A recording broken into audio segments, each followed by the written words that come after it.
जय हिंद। इस वीडियो हम लोग कार्बन तथा उनके यौगिक को समझते हैं। कार्बनिक यौगिक क्या है?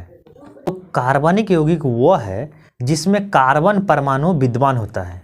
कार्बन की परमाणु संख्या 6 होती है, यानी कि पहला है hydrogen, helium, lithium, beryllium, boron और कार्बन। 6 नंबर पर आता है कार्बन। कितने नंबर आता है? 6 नंबर पर कार्बन आता है। 6 नंबर पर कार्बन आता है। इसके 2 समस्थानिक है, एक C12 और एक C14। C12 और C14 परमाणु भार जो 12 AMU है तथा कार्बन का जो है वो 14 AMU है। तो इसके 2 समस्थानिक है। कार्बन परमाणु जो है कार्बन, ये हमारे वातावरण में, हमारे वायुमंडल में मात्र ये है 0.03%, बहुत कम की मात्रा में कार्बन है। लेकिन कार्बन के यूज हर जगह है। कार्बन के यूज हर जगह है, जैसे कि मेडिसिन में, ड्रग्स, सल्फा, ये सब चीज़ में कार्बन, जैसे कोई विस्फोटक हो गया, कपड़ा, चमड़ा, बहुत सारा सुबह से शाम तक सिर्फ कार्बन से युक्त पदार्थ ही हम लोग यूज करते हैं। जैसे कि पोषक तत्व में जो है वो उसमें आता है कार्बोहाइड्रेट, प्रोटीन, लिपिड यानी वसा, ये सभी चीज़ कार्बनिक ही हैं। प्लास्टिक भी है। प्लास्टिक भी क्या है? ये कार्बनिक पदार्थ ही हैं। मतलब कि सुबह से शाम तक जितना भी पदार्थ हम लोग यूज करते हैं सभी के सभी कार्बनिक ही है। उसके बाद आता है कि पहले ये मान्यता था कि कार्बनिक पदार्थ सिर्फ सजीवों से ही प्राप्त होते हैं। कार्बनिक तत्व जो है, कार्बनिक पदार्थ जो है वह सिर्फ सजीवों से ही प्राप्त होते हैं, उसको बनाया नहीं जा सकता है। उस वर्जिलियस ने एक सिद्धांत दिया था। वाइटल फोर्स थ्योरी, यानी कि जीवन शक्ति का सिद्धांत कौन दिया था? वर्जिलियस दिया था 1815 ईस्वी में। 1815 ईस्वी में इसमें कहा गया था कि कार्बनिक यौगिक जो है सिर्फ सजीवों में 1815 में वर्जिलियस ने एक सिद्धांत दिया था जिसको नाम था जीवन शक्ति का सिद्धांत। मतलब कि इसको इंग्लिश मीडियम बोलते हैं वाइटल फोर्स थ्योरी। ये वर्जिलियस ने 1815 ईस्वी में दिया था। इसमें कहा गया था कि कार्बनिक यौगिक जो है वह सिर्फ सजीव में अदृश्य वाइटल फोर्स के द्वारा, यानी कि जीवन शक्ति द्वारा होता है। जीवन शक्ति। उसके बाद आया वोलर ने लेबोरेटरी में, यानी कि प्रयोगशाला में अमोनियम साइनाइड को गर्म करके यूरिया बनाया, जो कि ये कार्बनिक पदार्थ है। क्या है? फर्स्ट कार्बनिक कंपाउंड। सबसे पहले वोलर ने अमोनियम साइनाइड को गर्म करके यूरिया बनाया, यूरिया का संश्लेषण किया और सबसे पहला कार्बनिक कंपाउंड जो था यूरिया ही बना। सबसे पहले कार्बनिक कंपाउंड यूरिया ही बना। उसके बाद लम्भाजे आए।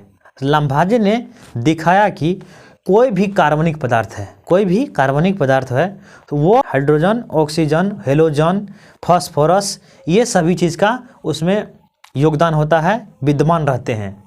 कार्बनिक पदार्थ में ये सभी चीज़ विद्यमान, हेलोजन, हाइड्रोजन, ऑक्सीजन, कार्बन, ये सब चीज़ कार्बनिक पदार्थ में विद्यमान रहते हैं। कार्बनिक पदार्थ सिर्फ सजीवों से नहीं बल्कि अन्य वस्तुओं से भी प्राप्त किया जा सकता है। कार्बनिक कंपाउंड क्या है? तो ये सभी कार्बनिक पदार्थ जो कार्बनिक यौगिक है ये हाइड्रोकार्बन के व्युत्पन्न, कार्बनिक कंपाउंड जो है यह हाइड्रोकार्बन का तथा उनके व्युत्पन्नों का यौगिक है। यानी कि कार्बनिक पदार्थ हाइड्रोकार्बन से ही प्राप्त होता है। अब आगे हम लोग समझेंगे कि हाइड्रोकार्बन है क्या। उसके बाद कार्बन के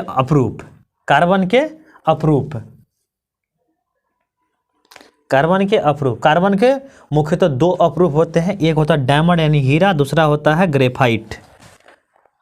कार्बन के 2 अप्रूप होते हैं, एक हीरा तथा दूसरा ग्रेफाइट। वो जो रेड पेंसिल में देकर के उसको लिखा जाता है, पेंसिल में दिया जाता है। इसमें क्या होता है? हीरा में आखिरी बना होता है कार्बन के ही, बना होता है कार्बन के ही, लेकिन कार्बन की व्यवस्था अलग होती है, कार्बन की व्यवस्थाएं अलग होती है। इसमें कार्बन त्रिविमीय संरचना में व्यवस्थित रहते हैं। ये सहसंयोजन बंधन द्वारा जुड़े रहते हैं कार्बन एक दूसरे से साथ। सहसंयोजक बंधन के द्वारा बहुत हार्ड, बहुत कठोर। हीरा जो है विश्व में, दुनिया में सबसे कठोर वस्तु है, सबसे कठोर वस्तु है। उस ग्रेफाइट जो होता है वो 3 अन्य कार्बन से जुड़े रहते हैं। ये हीरा और ग्रेफाइट वास्तव में बने होते हैं कार्बन से ही, लेकिन कार्बन के भौतिक गुण से बिल्कुल ये भिन्न होते हैं, अलग होते हैं। इसका भौतिक गुण कुछ और होता है, इसका भौतिक गुण कुछ और होता है। इसमें कार्बन से ज़्यादा हार्ड, ये कार्बन से ज़्यादा हार्ड ग्रेफाइट होता है, कार्बन से ज़्यादा हार्ड हीरा भी होते हैं। इनों का प्रॉपर्टीज यानी गुण अलग अलग होते हैं। आप लोग इसका स्क्रीनशॉट लीजिए। अब हम लोग इससे आगे देखते हैं ये कार्बन के परमाणु संख्या कितना है, 6 है। तो इसका इलेक्ट्रॉनिक विन्यास को देखते हैं, इसका इलेक्ट्रॉनिक कॉन्फ़िगरेशन क्या होता है। तो इसका परमाणु संख्या कितना है, 6 है। कितना है, 6 है। तो इसका परमाणु संख्या जो है 4 इलेक्ट्रॉन है। बाह्यतम कोश में इसको 4 इलेक्ट्रॉन है कार्बन को, यानी कि 1s2 2s2 2p2।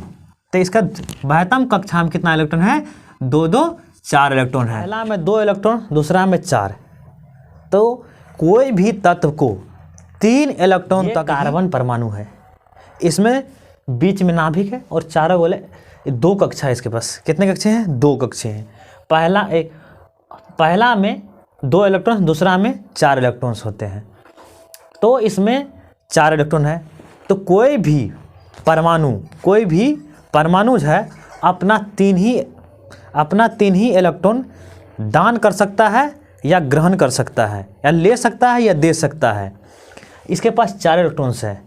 ये देगा तो 4, नहीं देगा तो लेगा तो 4। तो इसके पास समस्या है। तो ये इलेक्ट्रॉन को न ये दान कर सकता है, न ये ग्रहण कर सकता है, न इसको कोई दे सकता है। ये परमाणु अपना शेयरिंग करके, यानी कि परमाणु का साझा करके अपना बंधन बॉन्ड बनाते हैं। परमाणु का साझा, क्योंकि ये दान तो नहीं कर सकते हैं, ऐसा 4 कोई दे भी नहीं सकता है। तो इसीलिए कार्बन परमाणु जो है ये अपना इलेक्ट्रॉन को साझा करके अपना अष्टक पूरा करते हैं। अपना अब बाह्यतम कोश में 8 इलेक्ट्रॉन्स पूरा करते हैं। इसका परमाणु संख्या ये, इसका जो है बाहरी कक्षा में ये दान करके नहीं, ये शेयर करके, यानी सहसंयोजन बंधन बना करके ये अपना इलेक्ट्रॉन्स, अपना अष्टक पूरा करते हैं, अपना अष्टक पूरा करते हैं। कौन सा बंधन होता है, सहसंयोजक बंधन होता है। कौन सा बंधन है, सहसंयोजक बंधन होता है। कौन सा बॉन्ड होता है, सहसंयोजक बंधन इसमें होता है कार्बनिक यौगिक में। जैसे हाइड्रोजन है H, ये भी H, इसके पास तो एक ही इलेक्ट्रॉन्स है, परमाणु संख्या 1 है, 1 इलेक्ट्रॉन्स। तो इसका मान लीजिए इसका 1 इलेक्ट्रॉन ये है क्रॉस से, एक डॉट से, तो ये 1 इलेक्ट्रॉन इससे लिया, ये भी 1 इलेक्ट्रॉन इससे लिया। तो क्या बनाया ये H2।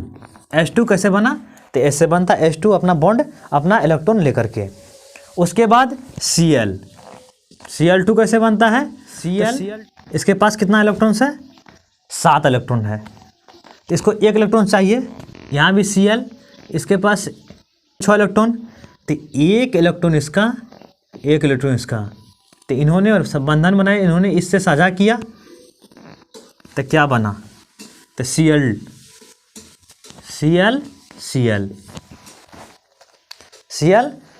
बना, Cl2 बॉन्ड बनाया।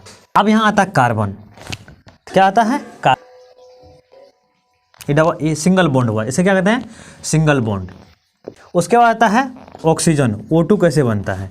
तो ऑक्सीजन क्या होता है, ऑक्सीजन के परमाणु संख्या जो है वो 8 होता है। ऑक्सीजन परमाणु संख्या कितना होता है, 8 होता है। इसका इलेक्ट्रॉनिक विन्यास क्या होता है, 2 6। इसको चाहिए अपना 8 पूरा करने 2 इलेक्ट्रॉन्स चाहिए। तो यहाँ देखिए, तो O, तो ये अपना 2 इलेक्ट्रॉन्स साझा करते हैं। यहाँ पर भी इसका 2, यहाँ 2, तो इन्होंने इससे 2 इलेक्ट्रॉन्स लिए, इन्होंने भी इससे 2 इलेक्ट्रॉन्स लिए, तो क्या बनाया O, इसको मिला दिया, बॉन्ड बना लिया। जैसे इलेक्ट्रॉन साझा किया तो यहाँ का यहाँ दोनों जुट गया। CH4 मीथेन, ये कैसे करता है? अब कार्बन को चाहिए 4 इलेक्ट्रॉन्स, जो कार्बन का खुद का इलेक्ट्रॉन्स 4 है, इसे 4 इलेक्ट्रॉन्स चाहिए। कार्बन को कितना इलेक्ट्रॉन चाहिए? 4, तो 4 इलेक्ट्रॉन इसके पास हैं। इसका इलेक्ट्रॉन दिखा देते डॉट से, डॉट से। अब इसे 4 हाइड्रोजन, तो अभी क्या करेगा? हाइड्रोजन भी अपना द्वितीयक पूरा करेगा, किया। ये भी इससे लिया, इससे भी ये भी साझा किया, और इससे भी ये भी साझा किया। अब तो ये सबसे लिए, सब इससे ले लिया, साझा कर लिया। अब कार्बन भी साझा करेगा, क्या करेगा? कार्बन भी इससे ये साझा करते हुए ऐसे कार्बन भी साझा करेगा। तो मतलब ये बॉन्ड बनाएगा ऐसे, कब बीच में कार्बन, इससे बॉन्ड बनाइए, इससे बंधन बनाइए, इससे ये ऐसा बंधन, इससे ये बंधन, ये है CH4। तो ये हुआ सिंगल कोवैलेंट बॉन्ड, यानी कि एकल सहसंयोजक बंधन, सहसंयोजक बंधन। तो कार्बन में, मतलब कि कार्बन में एक ऐसी गुण पाए जाते हैं जो कि ये श्रृंखला बना सकते हैं। श्रृंखला, इसे कहते हैं कैटेनेशन गुण, यानी कि श्रृंखलन गुण। कार्बन आपस में संयोग करके, कार्बन आपस में संयोग करके श्रृंखला, कार्बन आपस में से संयोग करके एक चेन बना सकते हैं, बनाने की प्रवृत्ति रखते हैं। कार्बन में एक ऐसी गुण होती है जो कि कार्बन आपस में संयोग करके एक लंबी श्रृंखला बना सकती है, एक लंबी श्रृंखला बनाने की प्रवृत्ति रखते हैं। तो कार्बन के इस गुण को कैटेनेशन गुण कहते हैं। इसी के कारण कार्बन अनेक कार्बनों से, अनेक अन्य कार्बन से जुड़ करके, अनेक कार्बन से जुड़ करके अनेक प्रकार के अनेक गुण वाले कंपाउंड, कार्बनिक कंपाउंड का संश्लेषण करते हैं, कार्बनिक कंपाउंड का संश्लेषण करते हैं। कार्बन के इसी कैटेनेशन गुण के कारण ये कई कार्बनों से कई लंबी चेन बना सकते हैं, कई शाखा इससे निकल सकती है। तो इससे कई विभिन्न प्रकार की कार्बनिक कंपाउंड्स का निर्माण होता है, कार्बनिक कंपाउंड्स का संश्लेषण होता है। और कार्बन का अलावा ये कैटेनेशन गुण किसी भी तत्व में, किसी भी एलिमेंट्स में नहीं है, किसी भी एलिमेंट्स में विद्यमान नहीं है। तो आई होप आप लोग इसको समझ गए होंगे। मिलते हैं हम लोग नेक्स्ट वीडियो में, उसे समझेंगे कि एलिफेटिक, एलिसाइक्लिक, एरोमेटिक हाइड्रोकार्बन क्या है, हाइड्रोकार्बन क्या होता है, ये सब चीज़ के बारे में हम लोग अगले वीडियो में समझेंगे। जय हिंद।